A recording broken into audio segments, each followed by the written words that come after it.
So I've never met the bride today. She seems really nice though. And this is her limo.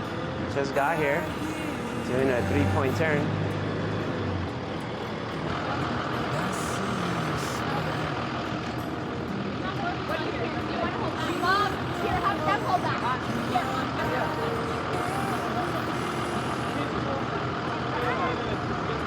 Hi.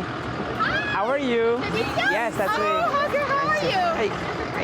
Good, how are you? Good, good. All right, cool. All ready? Yes, we're ready. So you tell me what to do. Hi, how's it going? That's Kin, yes, sorry. Well, the best spot to take pictures here and not burn up in the sun is right here in this shaded area. Perfect. And then I'll move this gate and we can take photos of everybody who's gonna take photos now, you know? Okay, awesome. Yeah. Hi, man, how are you? Demesio. Nice to meet you. Hector, man, nice to meet you guys. Kin. Nice to meet you guys. All right, we're gonna use this area to take some group shots. Okay, sweet. Maybe you can help me gather all the bridesmaids and whoever. Yeah. Bridesmaid! And groomsmen. Okay, so they got here and now we're gonna do all these photos. This place is called the Reptacular Ranch. It's up in Silmar. I love this place. I've been here a bunch of times. I know the owners, they're super cool. You guys, if you're looking to get married, look at this place. It's affordable and it's amazing. So let's get started with all the portraits. I love it, I love it. It is really pretty. Yeah. I like that. The boutonnieres first. Okay, so How many bridesmaids are there? 6. So there's 4 here. So let's do one at a time then. Mom is in a green dress around here somewhere. She's over there. All right, let's. All right, so you're good. Get closer together. Turn like towards each other a little bit. Just a little bit less, a little bit less. There we go, like that. And then move it here, right here. Good, let me see. Okay, so we're gonna take individuals of her and each bridesmaid, starting with her.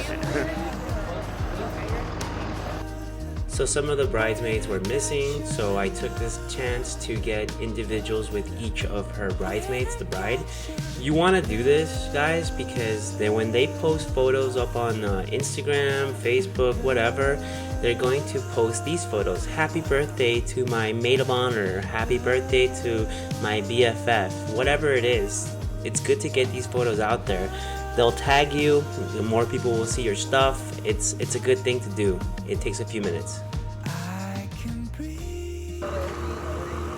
Good, one more. I'm taking a lot of shots. So. Look over here. It's okay, you can go through. Go ahead.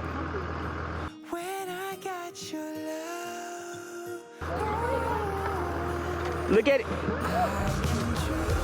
Oh yeah, you want to show some leg? Good. You're gonna show your boots.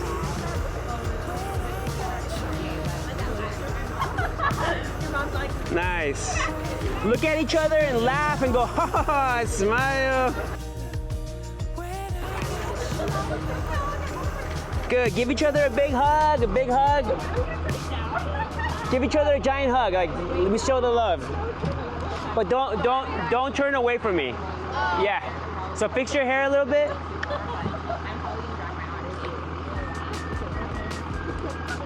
There we go, stay like that. I'm using my 70-200 f2.8 lens to get all these shots. Why? Because it is one of my favorite lenses and I'm able to zoom in, zoom out, get a variety of photos. I'm trying to show you the amount of photos and the diversity in them super quickly that I can get in this video, so check it out. Good, good. Lower your bouquet a little bit. You're fine, you're good. I'm fine. Okay, good. Everybody looks great. Thank you. If we're in your way. Oh, you're good, you're good. I'll just push you, how about that? Yeah. Good, look over here, smiles.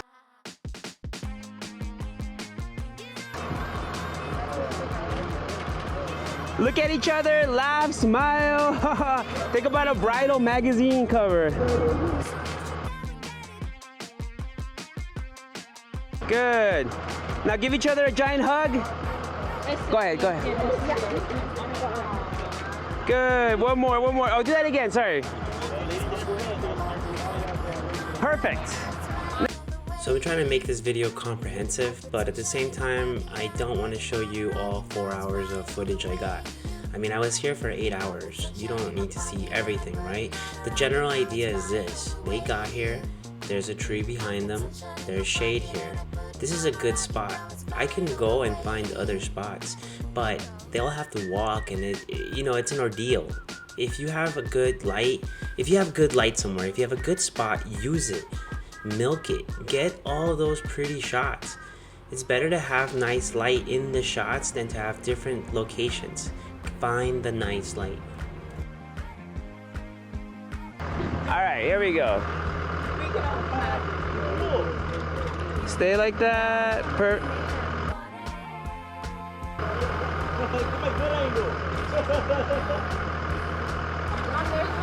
Stay like that for me. Good. Look at each other. Laugh. Smile.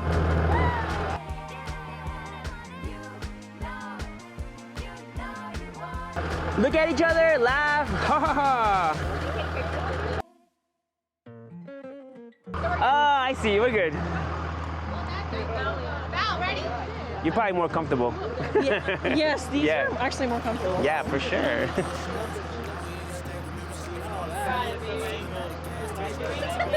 All right. Yeah, only because I can see your pretty eyes like that. See? I can see a little Yeah. bit. You want somebody to hold them? There we go. You got it. Thank you, Nate. Ooh, I think the flowers are wet. But I'm gonna. Yeah, cover them up a little bit. Just be careful not to touch it anymore. It's my breast milk. Oh, yeah. Okay. Okay. All right, just lift it up a little bit. There we go.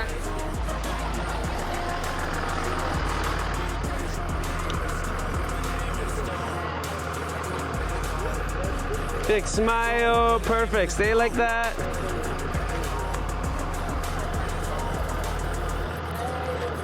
Can you move that hair right here a little bit? Let's do some of those over. Look over here.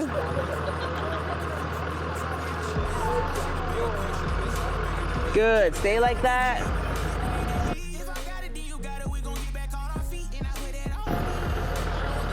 Look at each other, smile, laugh, there we go. Give each other a giant hug. Give each other a giant hug, guys. Big hug.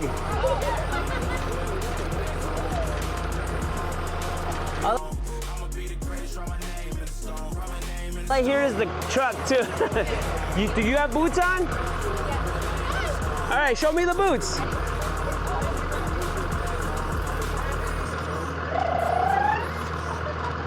Look over here. Good. Look at each other. Smile. Laugh.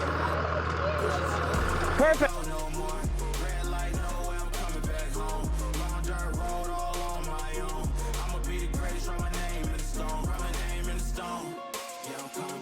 Perfect. Look at each other. Smile. Laugh. Good. Good. Now.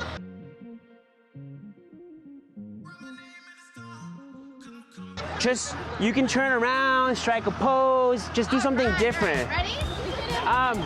Can I get, are these your phones, ladies? Yeah. Can I move them? Can I have the password? No, that wasn't funny. All right, so everybody just strike a pose. All right. There we go. Good, good. Strike another pose. Look at each other, smile, laugh. What are you gonna do? There we go.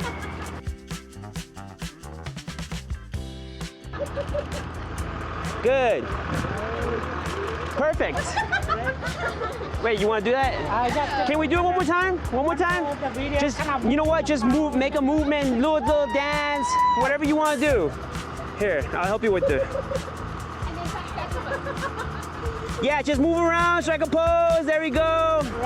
Look at each other. Show me the boots, show me the boots again. There we go. Everybody's got cool boots. You guys didn't give me the boot memo, I would have worn mine. There we go. Perfect. That was good. Nice.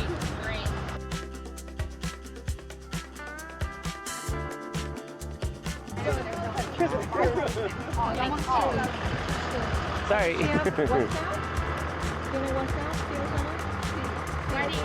Okay, yeah, like that's perfect. Good, look at me, guys. Perfect. One more. Now feel free to give each other a big hug, kisses, whatever you want to do. There we go. As I've said in the past, I'm an overshooter. I do that because people's eyes are going to be closed, this and that. And if I take a lot of photos, the chances of getting them all with their eyes open is greater. After I'm done with the portraits, which took quite a while because there's, you know, a large portion of the day was dedicated for that, I go out there and I get these details as fast as I can because the ceremony is about to start. There really isn't that many details. There really aren't that many details. So I'll get a few wider shots and then some tighter shots. Then I'm off to the ceremony. So even though I like my 70-200, I don't generally use it for the details. The only reason I am here though is because the ceremony is about to start and I didn't want to go and change lenses between the 70-200 to the 50. Although I don't think it's that difficult to do if I did change. But then again, I like the 70-200 so much, I didn't really see a point in changing. If I have the space to back up, then I'll use it. At 2.8, it looks super nice as well, so nice and sharp, so I go for it. So I fast forwarded through all this, and there's this nice big long walkway. I use it to get these shots as they're walking up. I get a lot of shots of them, but I'm not showing you everything. There's a ton. So the only time I use continuous out of focus is right now, when they're walking towards me. Then I'll do that. But other than that, I'll use single point out of focus every time because I find that to be the most accurate. So I'm on the 70-200 there. But as she's walking up towards me, closer and closer to me, I switch up. Now I see I pulled up the 35. It's still on single point. I put it in the middle right there, single point, recompose. Single point, recompose. This is a little bit challenging because you can see how bright it is. There's like a ton of light. And it's mostly hitting all the women, which really sucks, but you know, what are you gonna do? The sun's there.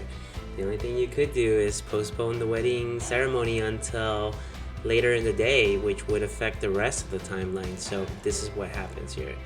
So shooting towards the sun, it's gonna be nicer because you're not shooting into the sun, but you're shooting into him like that, and he's got this nice little glow going from the sun. So these are easy pictures to take. While I'm at every spot, like right here, I'm at this spot, I'll take every photo I can of everybody within that line of sight at every location, every spot I go to. Once I walk around this way, I'll stop, take my photos that way, and then of everybody else who is in my line of sight. Now, does the bride and groom need photos of all their groomsmen like that? Maybe. I mean, it's part of their wedding, right? Do they need photos of the guest? Well, that I don't know. I don't know who every guest is. I know who the moms are. I know who the dads are. I'll be sure to get them. You know, the flower girls. Those are easy to get. Some guests, well, I don't know. I don't know who they are. I guess I go by that mentality that the closer ones, the ones that are sitting a little bit closer, are the ones that maybe I should get. You know, that's probably not the right way of thinking about it, but I get a variety of pictures that way. I do get a few wide shots of every spot. So if I hit up this spot right here, I'll use my tighter focal lengths, but I'll get a few wide shots. Then I'll do that for every single spot I go to. It's not inside a church, which means I have free range to go wherever I want. Still though, I'm not obtrusive and I don't just get in front of people. But I do go wherever I want, wherever I need to be to get the shots. Unfortunately, like I said, the sun is out, so I'll pick and choose my moments where they don't look like they're being blinded by the sun, which is all the time, but you know, sometimes they have their eyes open, so those are the moments I get. So I'll go down the middle aisle, the middle of the aisle. I generally don't like that shot because the discrepancy in light. There's the sun hitting her full on in the face and him in the back of the face. It causes this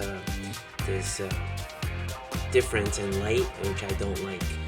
But see, look, now I'm using those trees, the leaves as a foreground element. Whenever you can find that, use it. I think it looks really nice and it adds variety to your gallery.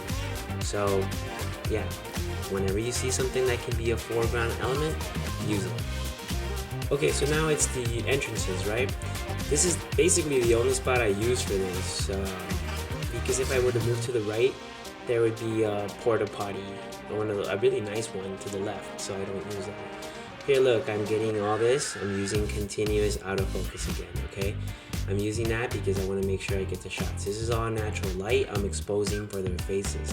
The back is really lit up. You see that mountain up there? It's really bright. So I don't worry about that so much. Here, look, I'm trying to move. Like, nope, that's not gonna work because I forgot there's like that porta potty there. So I move back to my only spot that I can use that actually is a really good spot.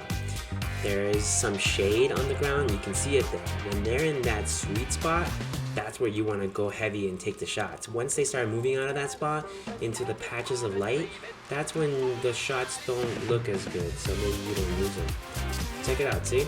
Really bright in the back, but you expose for their faces. I like it that once they finish their entrances, it goes right into the first dance. The sun, you saw where it is, right? So I don't want to be in front of it because then they'll be squinting in my pictures.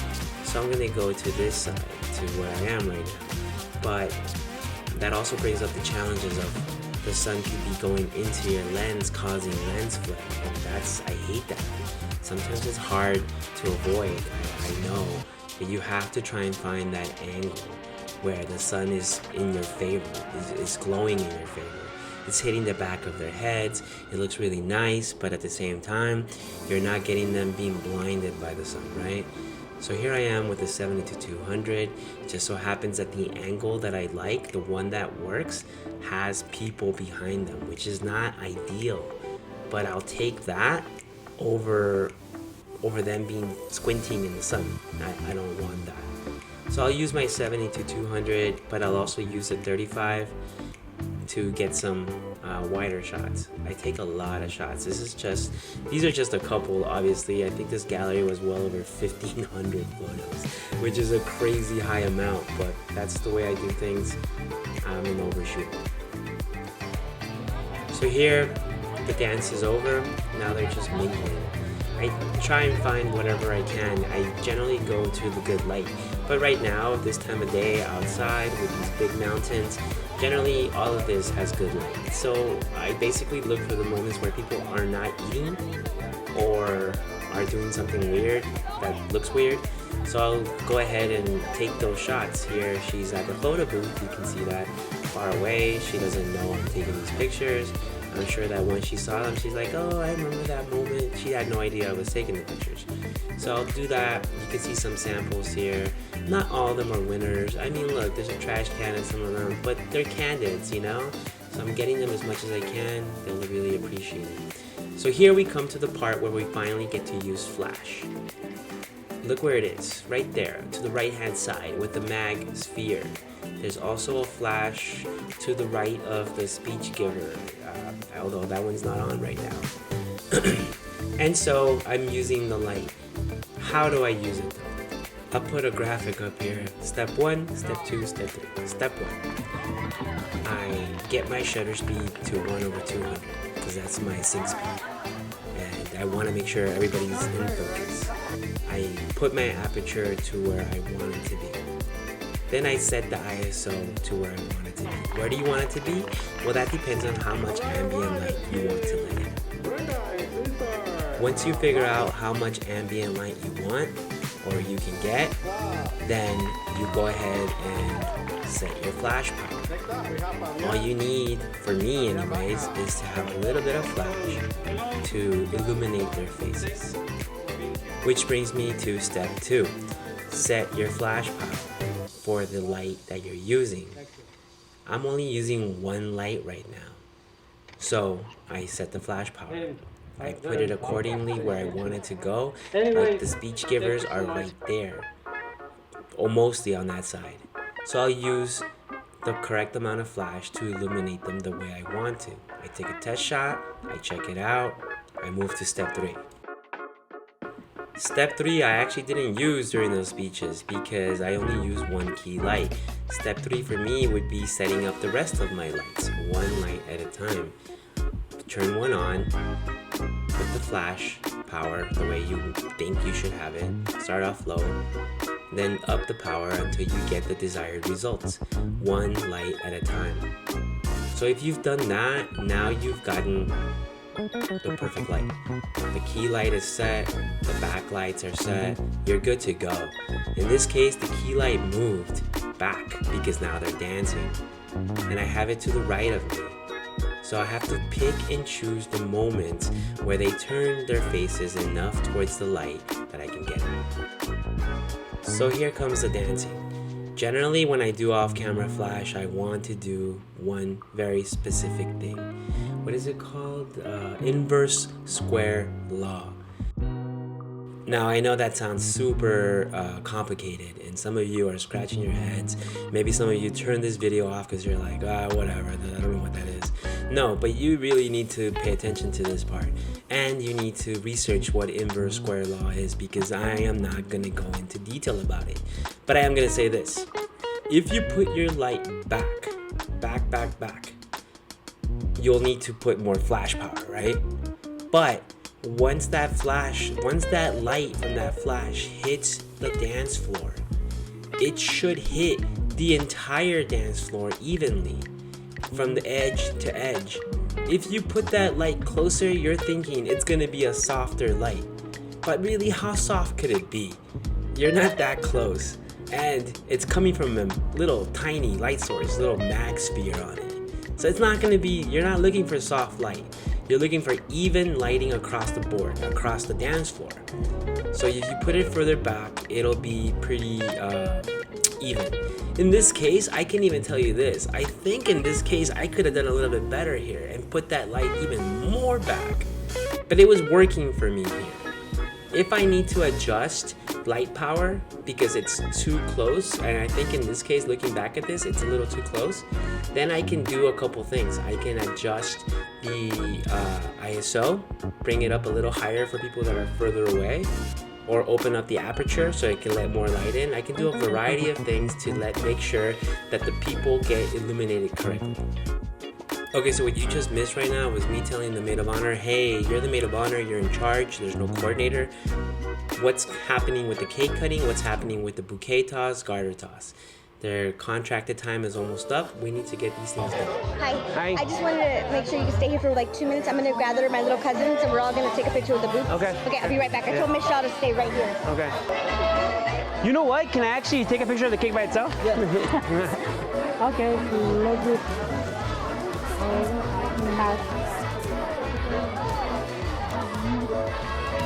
Shit.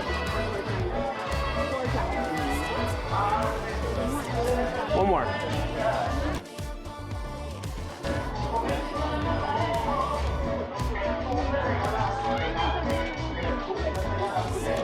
Okay. That's a good video light. You guys need a plate, which you have, and cutting stuff, which, oh, it's there. It's all there. So you're all good. Yeah. If people want cake, they're getting. No, we're not getting it. No. We're not getting it, we just want to take a I picture. just want a picture. Oh, you just want a picture with it? Okay, sure. Ready? Smile. Do it, Chico, do it. All right, look over here then. You got that? Perfect. Stay like that. Perfect. Yeah, there we go. Perfect. Did you get that? Yeah, that's good. Yeah. Awesome. I would say just, it doesn't have to be perfect. Yeah, just, and then eat it. So they weren't actually going to cut the cake, but they decided at the very last second, you saw that. That's good. So here I'm not even using my light, you see. the videographer is already using his video light, and I use the existing light. So long as it's given some dimension, shape to the light, like by putting it off to the side and not directly in front of them, I'm happy with that. And the results are pretty good, I think. I like that. What do you think? So earlier that lady came to me, asked for a photo. Here I am gonna use my flash, so it's on. There's two choices here. I could shoot towards the mountains or shoot towards the venue. I chose to shoot towards the mountains. I know that it's going to be really dark behind them. I could have probably used a backlight behind them, but this is one of those pictures I was taking at the spur of the moment. I'm not gonna run back and get my light. So this is what it is, and I like the way this looks too. But you could have done it so that you could have had the venue behind them. And I think these are cute, these are fun. So all of these photos here, I didn't get any behind the scenes footage for it. I'm sorry, especially because these are kind of cool. But you can see here there's a backlight behind there. I'm using the same technique that you've seen me use before. One key light to the left or to the right with a mag sphere on it in Godox AD200, and then a rim light, which you can see right there. The way I come up with the flash powers is I get the ambient light that I want, so I take the photos without any flash, and you see how that looks. Once you like how that looks, then you add flash to it. And that's how I came up with all these pictures, including these right here. Sorry I didn't get any behind the scenes for this, but there's so much more coming. You just have to subscribe. If you do that, guys, it really encourages me to keep going. And the next few videos the last two that I recorded with GoPros, man, talk about extensive. I recorded every interaction. Like, I let that thing run. So I have like 6 hours of footage, and I have to condense that into maybe an hour-long video. That's the way it's gonna come at you now, hour-long videos.